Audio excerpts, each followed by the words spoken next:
Do you know someone extremely creative with a lot of ideas who lives in their own world? This person is likely to have the schizoid character structure. There are 5 character structures, and in this video we're going to talk about the schizoid character structure, the structure of the geniuses. But don't be alarmed by the names of the structures because they are scientific names that have been kept.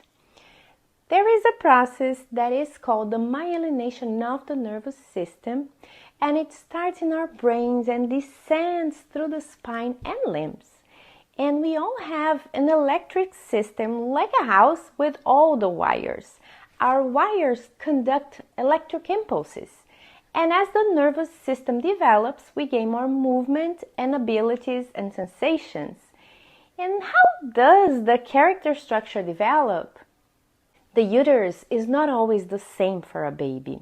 The mother is living her life and going through stuff and things are affecting her. And for the baby, the world is only the body and the uterus. So every time they move, they feel that they exist. And this is very conflicting, especially because they have no control. They move and they hit the uterine wall, reminding the mother that she is pregnant. Her emotional state changes, her physiological state changes, her body changes. She has reactions, and what the baby understands is that they moved and everything became uncomfortable. They don't imagine that it was because the mother was worried or because the father just lost his job, mom and dad had a fight, or because the grandmother died. Nothing exists there. And to avoid this feeling of rejection, they concentrate their energy in the head and forget about the body. Schizoids feel that the world doesn't want them because every time they exist, it all gets worse. It's better not to exist. But of course, not existing doesn't make any sense. So the baby needs to exist. And the way out is to send all the energy and the life force to the head. The energy flows to the head, separating the mind from the body. And at this point, they develop imagination, creativity, in other words, a mental resource. They feel they can exist in their minds. And sometimes we feel the schizoid is like disconnected, cold, overly rational. But the person, well, we're all different. And the truth is that they need to be like that to survive. And now we're going to talk about the body of schizoids and how to identify this structure. They have elongated bodies with visible prominent joints. For example, the body looks kind of disjointed, not grounded.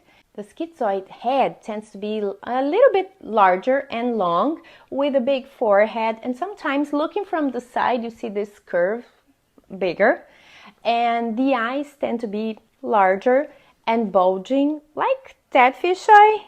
And the less he sees the external world, the more he sees and connects with his internal world. And these are eyes that don't really connect. And this comes from an inability to connect fully with others. Sometimes it seems that they're looking through you and not at you. The mouth is thin, dull, has no color, with lifeless lips, because they don't need to connect and communicate with the external world. The gaze and the lips give the impression that the body has no vitality. The torso is elongated, thin, with all joints well pronounced. We can see the bones of the shoulders and the pelvis, for example, and the sensation of the torso is it doesn't have much life. The shoulders also close and project forward. The hips don't have a lot of energy, and these people have small butts. The hip bones are also very prominent, and the legs of the schizoid are also thin, showing joints. And it doesn't make much sense to have a muscular body if what they need is to carry only their heads. That's more than enough. The knees tend to lock backward as they don't have much muscular energy to keep the knees straight. You must understand that you are who you need to be. And everybody carries wounds and superpowers. Sometimes people ask how can they be less of a schizoid, and they actually mean how can I get rid of this pain? And while they were trying not to exist in the womb, they gained powerful resources. Their mind, imagination, creativity. They have great tools to create their own worlds and live in another reality of parallel universe within themselves. What they create in their minds is many times better than reality. This way of living with creativity, alternative ideas, thinking outside of the box, brings big benefits to the world, to their daily life, to their profession and relationships. They create alternatives and new responses to challenges. And having this structure can be amazing and horrible. It's important to understand your own strengths and also limitations, and also respect the structure of the other people. So if you have this structure, it's not realistic to expect that others are going to be as objective, as rational as you are. When it comes to business, relying on this person's creative ideas without considering their lack of follow-through can be dangerous. They often procrastinate and avoid doing things because they fear rejection and they fear the discomfort of public speaking. But at schizoids, creativity can flourish when they feel confident and they believe in themselves. By setting realistic expectations and acknowledging their contributions, we can help reduce their fear of rejection and support their success. Schizoids often have a rich inner world, but they tend to keep their ideas to themselves because they're afraid of rejection. They may stop creating and they isolate themselves, leading to insecurity. Encouragement and understanding can help them feel valued, and it reduces their anxiety. This person is in deep emotional pain when they don't share their ideas and they isolate themselves in their minds, retreating to what we could call the schizoid's cave. In this state, they suffer and they can't express themselves with the courage, opportunity, ability to exist as their true selves.